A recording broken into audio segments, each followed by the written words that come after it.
Guys, ito na yung ating basil chicken. Thai style or kapraw chicken.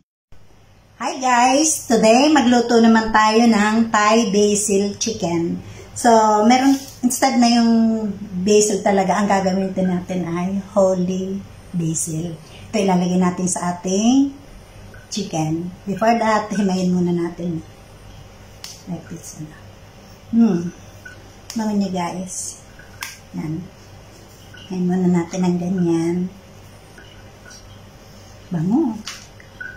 Nabili ko lang to sa Thai Indonesian shop. Yan. Bango siya. Malapit yung amoy niya sa talagang basil. But, ito talaga yung nilalagay. Yan guys. Hugasan muna natin.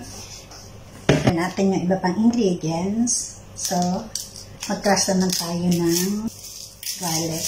Mga 2 cloves is okay na kasi 2 chicken leg lang ang aking gagawin. Ito, yan. Crush natin. Lagyan natin yan. Napakasimple lang na to. Pero masarap siya. Lagyan natin yan. Meron tayong chili.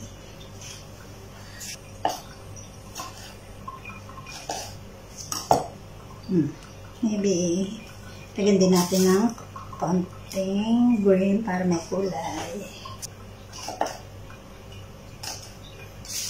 Yan, gawin natin to guys. Hindi naman siya kailangan ng durog na durog. Kailangan siya ay magantag siya guys. Yan. Okay, lutuin na natin. Oil.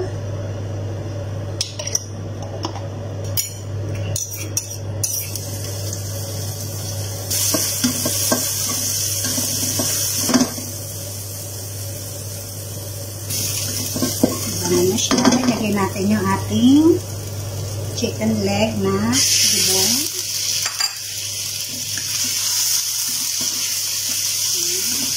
Konting soy sauce. Light soy sauce.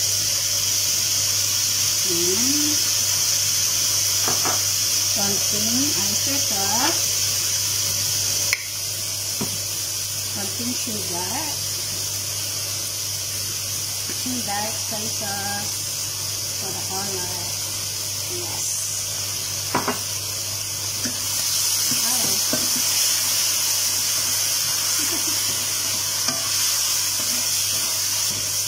Lagyan natin ng konting tubig kasi para niya sa ng konti. Kasi yung kakain gusto mo ito. Wow. Tikman natin guys.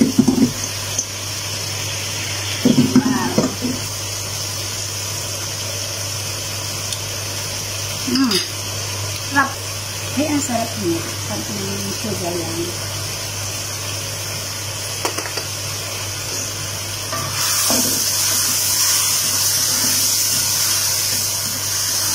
Guys, patayin na natin yung apoy niya before natin ilagay yung ating holy basil.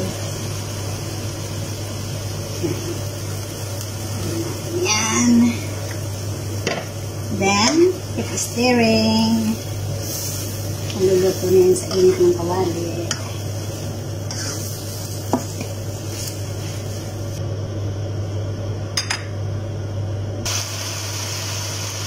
Guys, luto na to. So, ilagyan na lang natin sa isang lahat. Supposed to be dry, kaya lang gusto nila may sauce. Kaya, pagbigyan. Lagyan ng sauce. Guys, ito yung ating kapraw chicken or chicken with basil.